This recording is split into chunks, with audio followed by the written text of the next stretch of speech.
Assalamualaikum, it's me Faisal Saeed and you are watching Rock with Ride।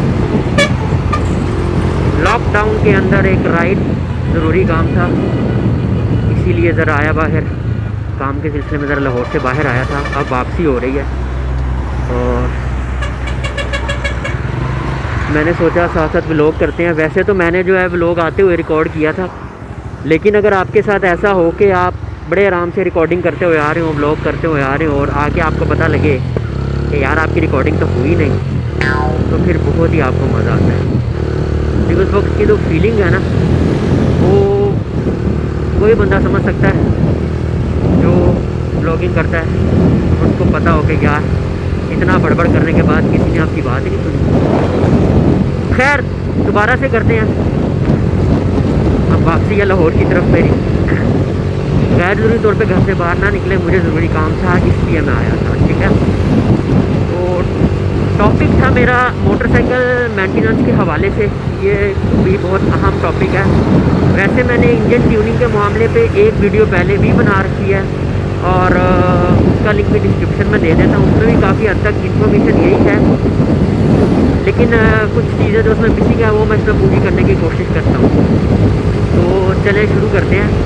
देखिए engine जो motorcycle maintenance है, इसका कुछ ये है कि जब आप न्यू बाइक जो भी परचेज़ करता है ना, उस वक्त तो उसका जो जोश होता है ना और जज्बा वो बहुत ही हाई होता है, पीक पे होता है। डेली बाइक पे कपड़ा मारेगा, 5 मिनट चला के लाएगा, खड़ी करेगा तो कपड़ा मार के खड़ी करेगा, फिर उसके बाद डेली साफ़ करेगा उसको। लेकिन आहिस्ता आहिस्ता उसका ये जज्बा जो है वो भांज पड़ जाता है और वो फिर उसको साफ़ क्या करना देखता भी नहीं है, महीने महीने ऐसी गंदी पड़ी रहती है। तो मेरा पर्सनल अपना ये मानना है कि यार ये जो आपकी सवारी होती है ना, ये जो है ना, ये आप जब सवारी के ऊपर बैठते थे, वो कोई भी सवारी है, कार है या मोटरसाइकिल है स्पेशली, तो वो आपकी पर्सनैलिटी का हिस्सा बन जाती है। आप मोटरसाइकिल पे बैठे हैं, वो साफ़ है तो आपकी खूबसूरती में इजाफा हो रहा है। आपकी पर्सनैलिटी का हिस्सा अगर गंदी है, बहुत गंदी है, टूटी फूटी है, आपने उसका ख्याल नहीं रखा हुआ, उसके मुँह लटक रहे हैं, ये तो आपकी पर्सनैलिटी पर उसका इम्पेक्ट पड़ता है। तो यार मेरे आरटीएम मीटर को पता नहीं क्या प्रॉब्लम है, वो देखें डांस कर रही है, ये देखें पूरी 12,000 पे जा रही है और स्पीड इस वक्त सिर्फ मेरी 75 के अराउंड है। तो देखता हूँ क्या मसला है जाकर। अच्छा, तो मैं बता रहा था आपको मेंटेनेंस के हवाले से। तो देखिए मेंटेनेंस ऐसी है चीज़ है कि आपको दो चीज़ें तो देखें, एक तो बाइक का इंजन ऑयल, चाहे आप कोई भी इस्तेमाल कर रहे हैं, जो भी ऑयल इस्तेमाल कर रहे हैं, 2000 रुपये चेंज कर रहे हैं या 3000 रुपये चेंज कर रहे हैं, डिपेंड करता है ऑयल की क्वालिटी के ऊपर। यार एक तो मुझे फ़ोन आ जाते हैं यार, एक तो ये जो कॉल्स आ जाती है ना बीच में, ये इंटरप्ट कर देती हैं, लेकिन कॉल्स जो हैं वो ज़रूरी भी हो सकती हैं, इसलिए मैंने इसको रिकॉर्डिंग्स को ब्लॉक नहीं किया। बाद में क्या कर रहा था, लेकिन कॉल जो है वो आप अगर राइडर इंटरकॉम यूज़ कर रहे हैं या आपने ब्लूटूथ वगैरह लगाई है हेलमेट में, तो फिर आप यूज़ करें, अदरवाइज़ ना करें। तो मैं वैसे अपने हैंड फ्री को फिट किया हुआ हैंड फ्री यूज़ कर रहा हूँ, वो सबसे बेहतरीन मुझे लगता है कि बैटरी ड्रेन होने का, बंद होने का कोई टेंशन ही नहीं होती आपको। अच्छा, तो मैं बात कर रहा था ऑयल वगैरह, ऑयल के ऊपर। ऑयल आप जो भी इस्तेमाल कर रहे हैं, आपने उसको जो उसकी कैपेसिटी है उससे ज़्यादा इस्तेमाल नहीं करना और उसके टाइम पे तब्दील करना है। ये नहीं करना कि यार अभी 2000 पे चेंज कर रहा हूँ तो 2000 से अच्छा कर लूँगा, टाइम नहीं है अभी, थोड़ा बिजी हो करता हूँ और वो इसी तरह 500 ऊपर चला लें। कोशिश करें कि 2000 है तो 1900-1800 पे तब्दील हो जाए, लेकिन इससे ऊपर ना जाए।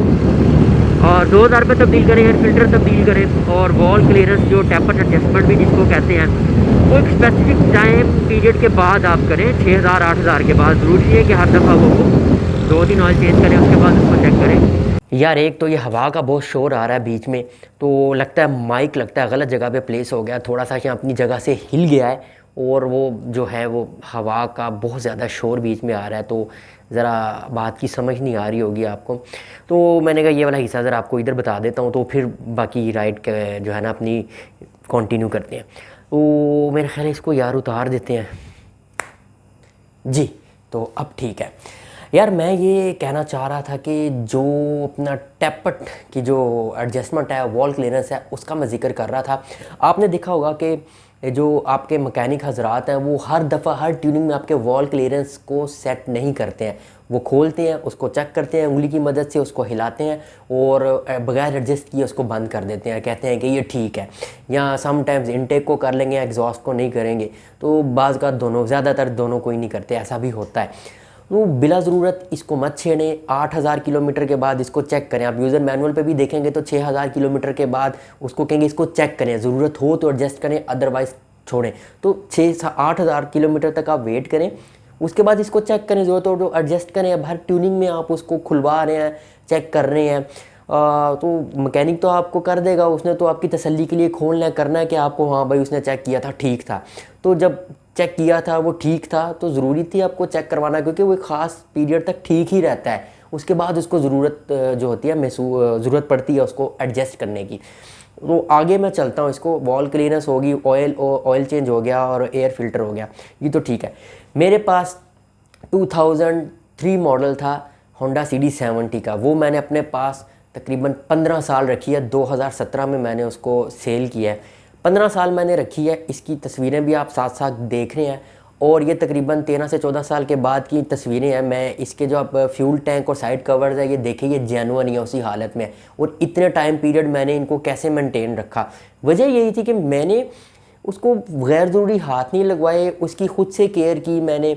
और अपने अलावा मैं अपनी बाइक किसी को नहीं देता। जी हाँ, बाइक मैंने हमेशा एक हाथ रखी है और आपको भी ये कहूँगा कि बाइक हमेशा एक हाथ रखें। और फिर मैं आपको कहूँगा कि एक हाथ रखने का मतलब है नहीं कि अपनी एक बाँह वढ़वा दो, कि वढ़ा के कहो कि फैसल ने कहा सी कि एक हाथ रखनी है तो एक हाथ कटवा के तो तुसी एक हाथ नाल चलाना शुरू कर दो। ऐसा नहीं है, बाजू नहीं कटवानी है आपने अपनी, आपने एक हाथ रखनी है कि राइडर एक हो, क्योंकि डिफरेंट राइडर्स जो होते हैं उनका राइडिंग स्टाइल डिफरेंट होता है। और अपना कभी भी किसी जो है ना जो क्वालिफाइड नहीं है राइडिंग के लिए, जिसको मोटरसाइकिल चलानी नहीं आती, ना तजर्बा कार राइडर को, बल्कि ना तजर्बा राइडर तो नहीं मैं उसको कहूँगा, जो ना तजर्बा कार जो सवार है उसको उसके हवाले मत कीजिए अपनी मोटरसाइकिल। मैं अपने छोटे भाई को भी मोटरसाइकिल नहीं देता अपनी, ठीक है ना, मैंने अपने भाई को भी कभी नहीं दी। तो इस चीज़ पे वो मुझसे काफ़ी नाराज़ होता है। तो मैं कहता हूँ यार मोटरसाइकिल का मजाक नहीं है किसी के साथ। मैं अपनी बाइक किसी को नहीं देता, मैंने अपनी बाइक कभी किसी को नहीं दी, अपने भाई तक को नहीं दी, क्योंकि डिफरेंट हाथों में रहने से कारकर्दगी पे असर पड़ता है मोटरसाइकिल की। तो बेहतर है कि उसको एक हाथ रखें, बाजू नहीं कटवानी। और इसके बाद मैं आपको बता रहा था अगली चीज़ जो हवा की वजह से ज़रा नहीं क्लियर आ सकी, तो आपको इधर बता रहा हूँ। वो ये थी कि जो मेरी 70 सीसी थी ना, इसके ऊपर मैंने किसी किस्म की फ्यूल टैंक के ऊपर कोई लेमिनेशन नहीं करवाई। आपने तस्वीरें देखी हैं, ना ही मैंने अपनी YBR के ऊपर करवाई है। देखें कुछ लोग फ्यूल टैंक के ऊपर सारा लेमिनेशन आजकल आई हुई है रवाज, जहाँ में उसको कर देते हैं। देखें मेरा अपना पर्सनल एक्सपीरियंस है और मेरी अपनी राय है कि ये चीज़ ठीक नहीं है। जब आप एक फ्यूल टैंक के ऊपर लेमिनेशन इस तरह से लगा देते हैं तो आप पेंट को जो है वो हवा से जो है ना उसका राब्ता ख़त्म कर देते हैं। उसको ना हवा लगती है, नमी होगी, जैसा भी मौसम होगा वो पेंट जो है वो अपना अंदर ही लेमिनेशन के अंदर ही दब के रह जाएगा। और जब फ्यूल टैंक में फ्यूल होता है आपका, और जब आपको धूप में खड़ा करते हैं तो उसमें से रिएक्शन होता है, उसके अंदर से फ्यूल टैंक के अंदर काफ़ी रिएक्शन होता है फ्यूल का, जो आपने देखा होगा सेफ्टी वॉल फ्यूल टैंक के अंदर लगाता है बाज़ का, तो उसमें से आपको नोट करें तो वो निकल रही होती है, हवा रिलीज़ होती है, एयर रिलीज़ होती है, तो वो भी पेंट के ऊपर काफ़ी असरअंदाज होता है। जब ऊपर से आपने पेंट को आपने ढाँप दिया है तो पेंट को मौका ही नहीं मिल रहा, उसको हवा नहीं मिली, कुछ नहीं मिली, तो वो फिर ख़राब हो जाता है। ये मेरे साथ एक्सपीरियंस हुआ था। मैंने एक 70 सीसी जो मेरी होंडा 70 थी उसका फ्यूल टैंक फुल करवाया। फुल करवाने के बाद उसके ऊपर आपको पता होगा कि मोटरसाइकिल के ऊपर एक ना ऊपर ही एक लेदर टाइप का, लेदर तो नहीं होता लेकिन चमड़े की तरह का ब्लैक कलर का कवर मिलता है जो सिर्फ फ्यूल टैंक को ऊपर वाले हिस्से को कवर करता है। तो वो मैंने उसके ऊपर लगा लिया और उसको बांध दिया। साइडों से फ्यूल टैंक ओपन होता है लेकिन ऊपर से मैंने उसको बांध दिया, लगा के कवर होता है लेदर का, ताकि फ्यूल टैंक के ऊपर कोई सामान रखें, बच्चा वगैरह बैठे।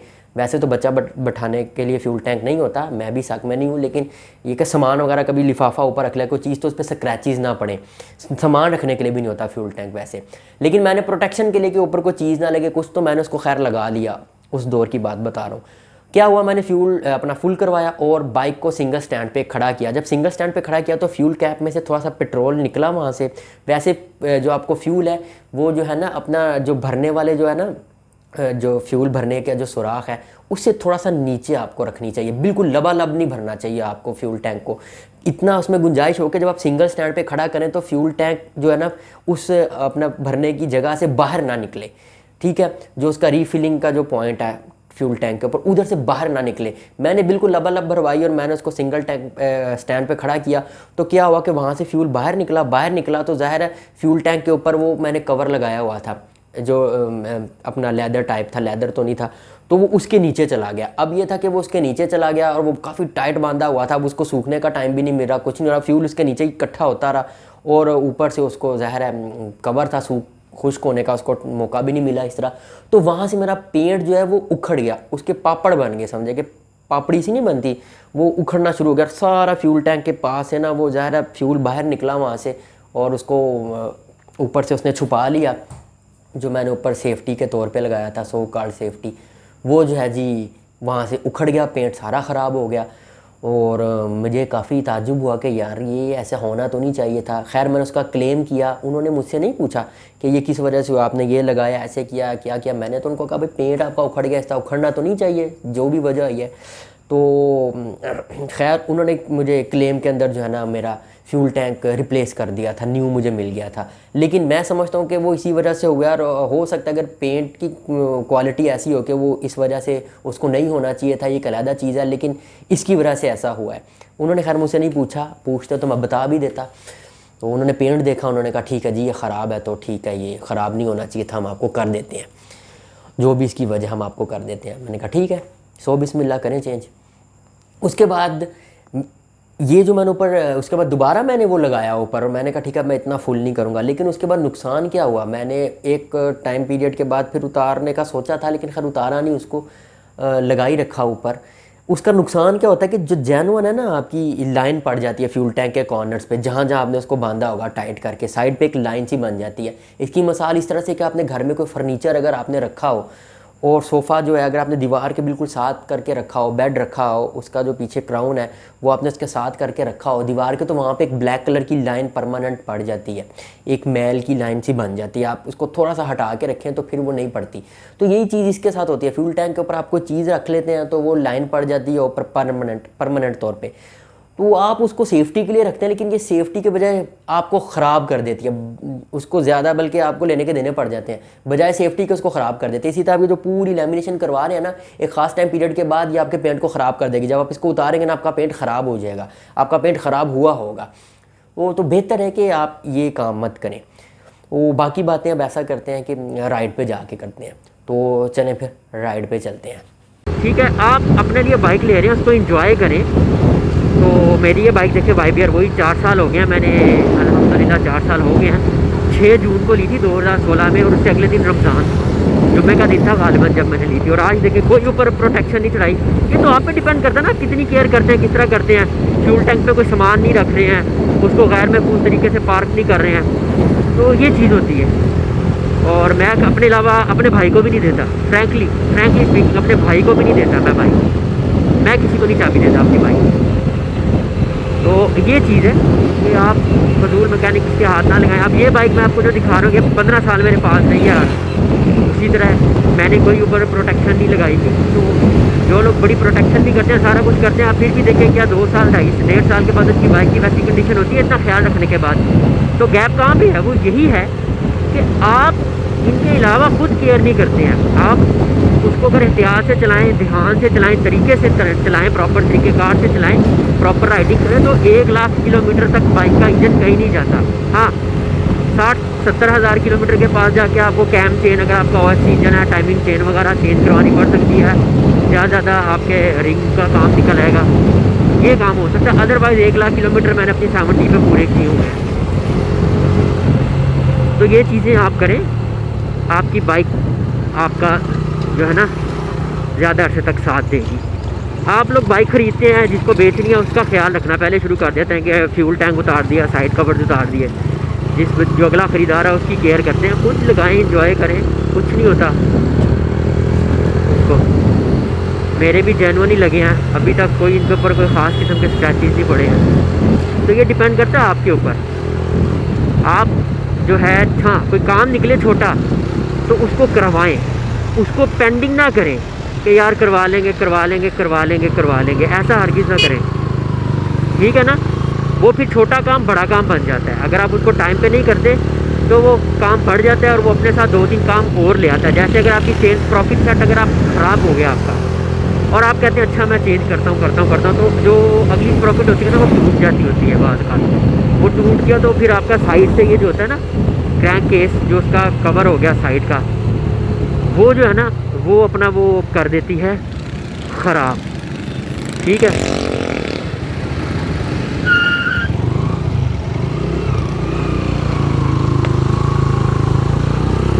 ठीक है, वो अपना ख़राब कर देती होती है, तोड़ देती है। अब आपने वैसे तो अपना चेंज प्रॉफिट चेंज करवाना था, अब आपको साथ उसका साइड कवर भी तब्दील करवाना पड़ेगा।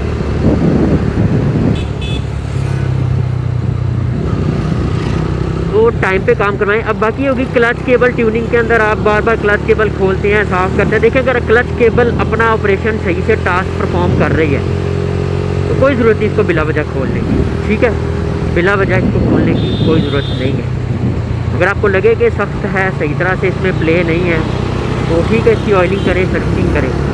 क्लच केबल ज़्यादातर टूटती है आपकी यहाँ से, ठीक है, इसके पास से जहाँ पे इसका जो जोड़ होता है ना, इसका लॉक होता है लीवर के साथ, जो इतना सा छोटा सा ड्रम बना होता है, उधर से टूटती है। तो आप जितनी मर्ज़ी ऑयलिंग कर लें, जो मर्ज़ी कर लें, वो टूट ही जाती है, ठीक है ना। तो ऑयलिंग बस आप हंस पे ज़रूरत करें जब आपको ज़रूरत पड़ रही है, अदरवाइज़ ना करें आप। तो वैसे अंदर से कभी भी क्लच केबल नहीं आपकी अंदर से टूटी, हमेशा यहाँ से टूटती है किनारे से।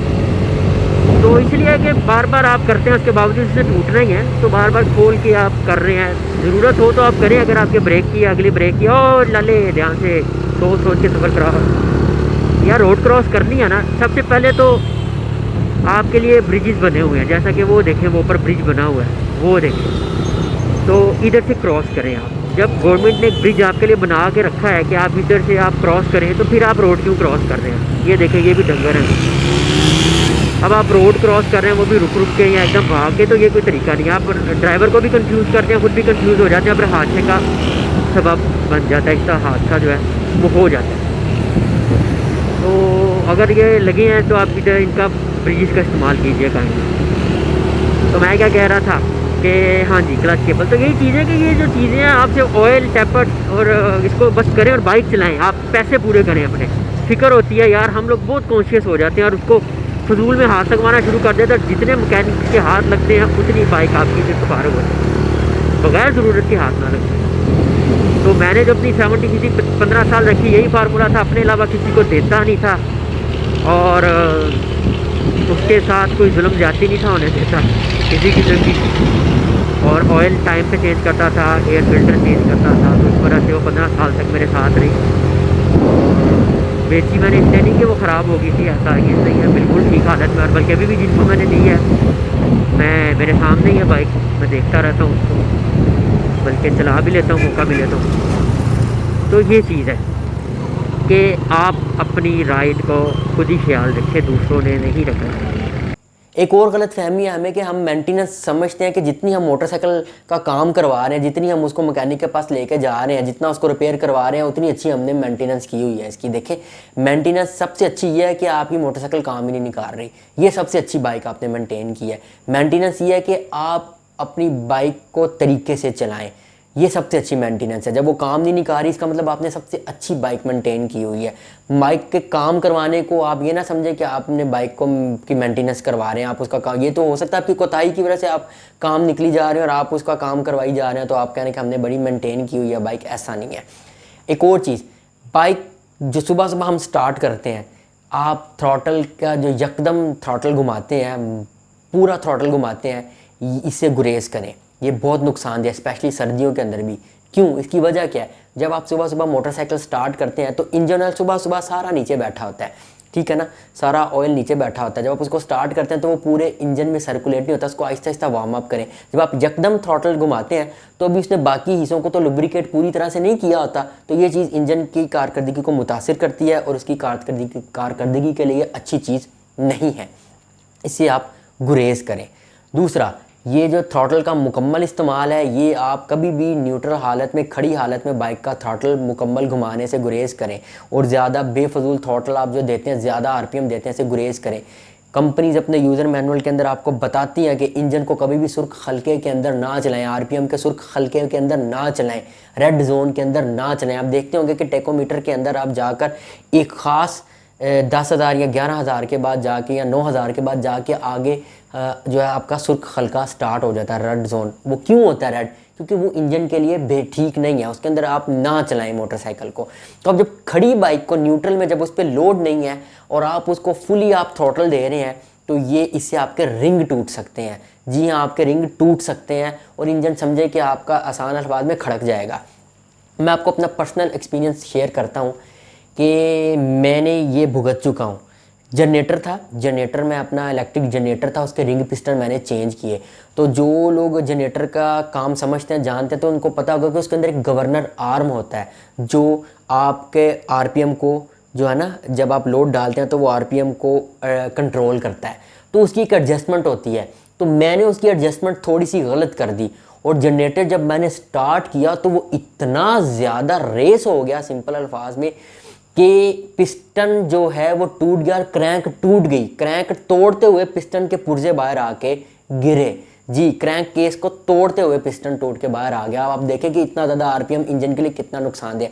खड़ी हालत में कभी भी बाइक को रेस ना दें। मैं मैकेनिक हजरात से इख्तलाफ करता हूँ इस बात के ऊपर, अमूमन उनको कहता भी हूँ कि इस तरह से बाइक चेक नहीं होती। देखिए, ये कोई तरीका नहीं है बाइक को चेक करने का कि आपने ट्यूनिंग श्यूनिंग उसकी कर ली है, काम किया, अब आप फुल उसकी रेस दे रहे हैं और फुल थ्रॉटल घुमा रहे हैं आप, और इस तरह क्या चेक करते हैं आप? रूटीन में क्या बाइक को इस तरह चलाते हैं? आप बाइक को चलाते हैं तो चला कर चेक करें, चला कर, ठीक है, आप उसको एक दफ़ा चेक ही करना तो कोई बात नहीं, आप एक दफ़ा उसको रेड जोन में जाके चेक करें, तो चलाएं, चला कर चेक करें। चले कुछ तो लोड होगा ना, इंजन फ्री नहीं होगा, उस तरह चेक करें। खड़ी हालत में ये क्या तरीका है? ये बिल्कुल गलत तरीक़ेकार है। तो इस तरह की चीज़ों से बचें, ये भी मेंटेनेंस के अंदर आती हैं, सिर्फ काम करवाना नहीं आता।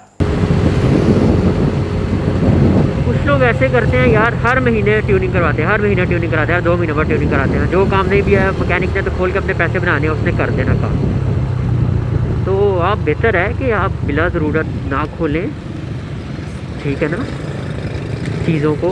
मैकेनिक तो खोलेगा, सारा कुछ कर देगा, आप जाएंगे ऑयलिंग कर देगा, सारा कुछ नहीं भी होगा कर देगा, लेकिन एक चीज़ अगर चल सकती है तो उसको चलाएं, पूरा इस्तेमाल करें। आपका अगर गिलास में पानी है, आप पी रहे हैं गिलास में पानी, तो आधा पी कर उसको रीफ़िल ना करें, पहले पूरा पिए फिर रीफ़िल करें। अभी पूरा खाली थोड़ी हुआ है, आप रीफ़िल करने जाएंगे वो तो कर देगा, आधा भर देगा। तो बेहतर है जब उसे पैसे पूरे गिलास के लेने हैं तो उसे पूरा गिलास भरवाएं। समझ रही है मैं क्या कहना चाह रहा हूँ? इसलिए जब आपकी बाइक सर्विस मांगती है, सर्विस यार क्या है, कुछ भी नहीं है, टेम्पर एडजस्टमेंट है, केबल्स की ऑयलिंग होती है और साइड आपका मैग्नेट कवर खोल के गिरारी वाली साइड को पेट्रोल से साफ़ करते हैं, और क्या बस। ये आप खुद भी कर सकते हैं अगर आप में टेक्निकल स्किल्स हैं तो ये खैर हर दफ़ा नहीं, इनको कुछ 5, 6, 7, 8, 10,000 किलोमीटर के बाद करें आप, कुछ नहीं होता। सवारी लिया आपने अपनी सहूलत के लिए, आप सवारी की सहूलत के लिए नहीं है कि उसके ऊपर फजूल में पैसे लगाते रहें। मोटरसाइकिल है, आपकी बीवी नहीं है।